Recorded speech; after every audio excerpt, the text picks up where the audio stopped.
And Chuck King There you go. enters the Booker Jungmann. Today we're taking to the skies in a special episode of the King's Guide featuring Mark Schafhausen and his 1947 Booker Jungmann biplane. Okay, Chuck, you ready to go flying? I'm ready to go. Let's do it. Okay, let's go. Mark's plane has an incredible history that you probably won't believe. It was once owned by Mira Slovak, whose daring escape from behind the Iron Curtain made international headlines in 1953. So grab your parachute and a cup of coffee. We're about to go flying. Clear prop.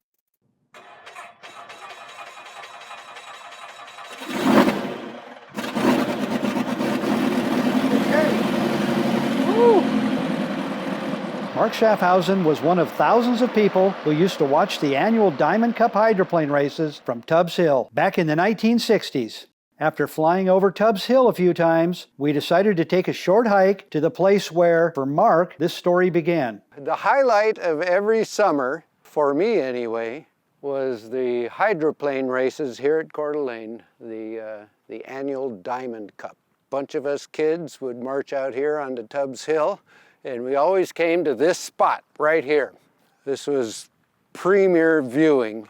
Mind you, there were tens of thousands of people that came out to Tubbs Hill to watch these races. They came from all over the Pacific Northwest. Up to 100,000 people would infiltrate the city. From this vantage point, fans could watch virtually every start, corner, and finish of each heat of the Diamond Cup, which ran for about 10 years from 1958 to 1968. There is nothing quite like the sound of a V12 Rolls-Royce Merlin or Allison engine with the props spinning at 10,000 RPM, leaving the water as they're bouncing down, and the roar, It's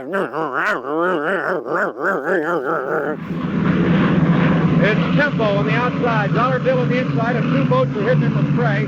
Fascination is bringing up the rear, and there is so much in the way of rooster tail spray that I cannot identify the boats further at this time. Because it was so thrilling and exciting to see these things coming down here so fast with that noise. The Diamond Cup featured all the most famous pilots in hydroplane racing of this era, including Bill Munsey, Werner Gardner, Rex Manchester. And my personal favorite, Mira Slovak, the flying Czechoslovakian who escaped from behind the Iron Curtain in Czechoslovakia, flying a plane load full of passengers in a very daring and dangerous escape from Russian-occupied Czechoslovakia.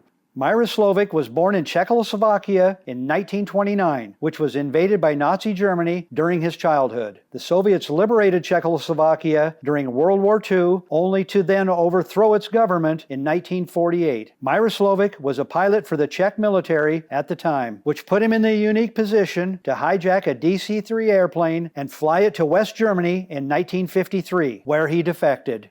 Piloting a DC-3, flew it down to treetop level at night under a full moon with his co-pilot and the engineer and radio operator at gunpoint tied up and MiGs firing at him on his tail. The Washington Post declared it an escape from the ring of death, as Slovak and his co-conspirators would certainly have been executed had they been caught. A Life magazine report said that Slovak knew only a little English when he landed at Frankfurt, Germany, mainly cherry pie and coffee, but he soon learned steak and I like girls. Part of the cargo, unbeknownst to him that he had on board, were secret, complete blueprints and drawings of state-of-the-art Soviet air bases.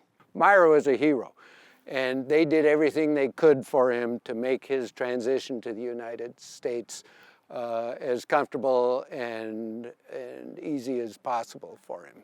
Once in the USA, Slovak made his way to the Pacific Northwest, where the CIA set him up with a crop dusting gig in Yakima, Washington, which led to an introduction to Bill Boeing Jr. of the Boeing Airplane Company. Boeing and Slovak hit it off immediately, and Slovak became his personal pilot. Bill Boeing also recruited Slovak to pilot the Miss Wahoo hydroplane, something Slovak had never done in his life. Well, if Bill Boeing asked about his experience, Mira would have had to have told him that the only experience he had with boats was in a kayak.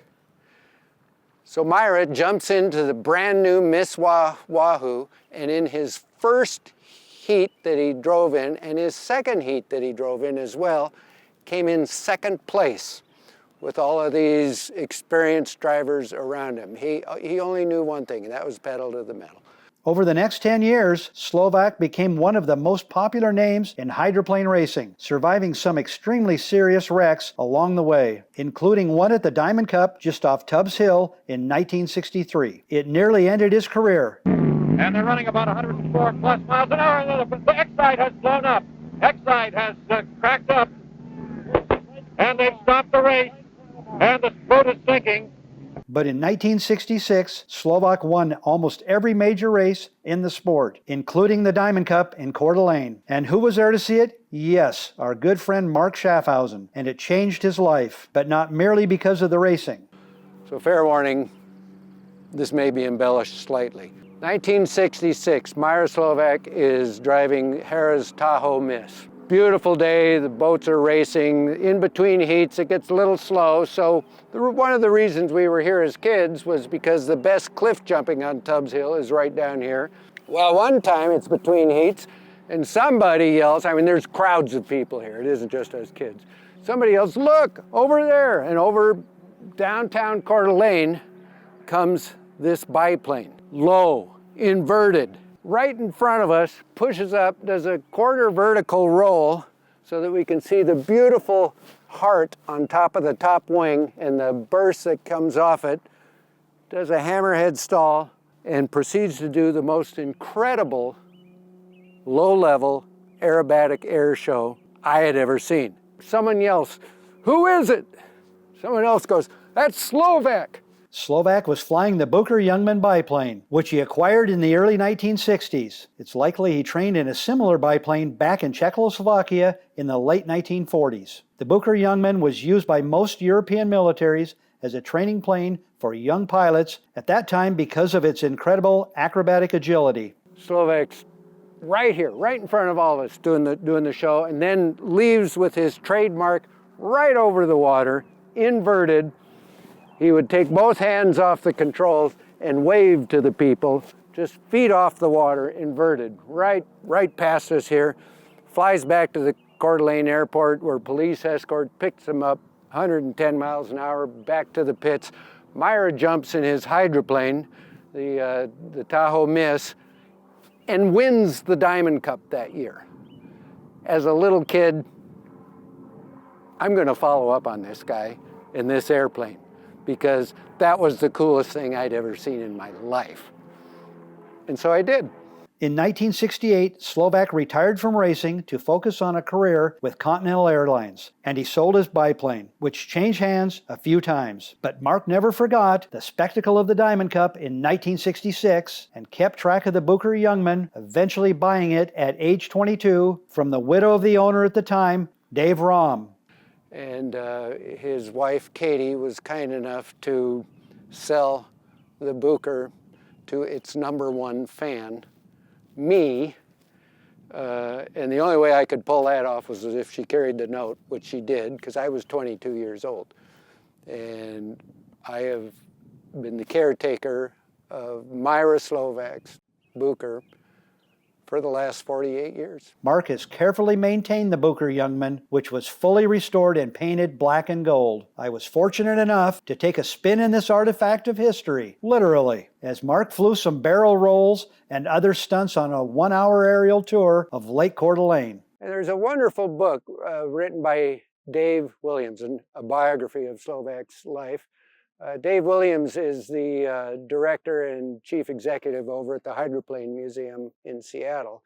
And he wrote a wonderful biography of Slovak's life, and I would recommend it to anybody that has an interest in his story, because he did other truly amazing things in his lifetime that are just beyond what any mere mortal normally would would have as their accomplishments. Dave Williams' book on the life of Mira Slovak is available online, and an ebook option is available through Apple Bookstore. You can also find more information on Slovak's life at the Hydroplane Museum at thunderboats.org. Special thanks to Mark Schafhausen for sharing his plane and his story with us today. I'm Chuck King. See you next time on The King's Guide.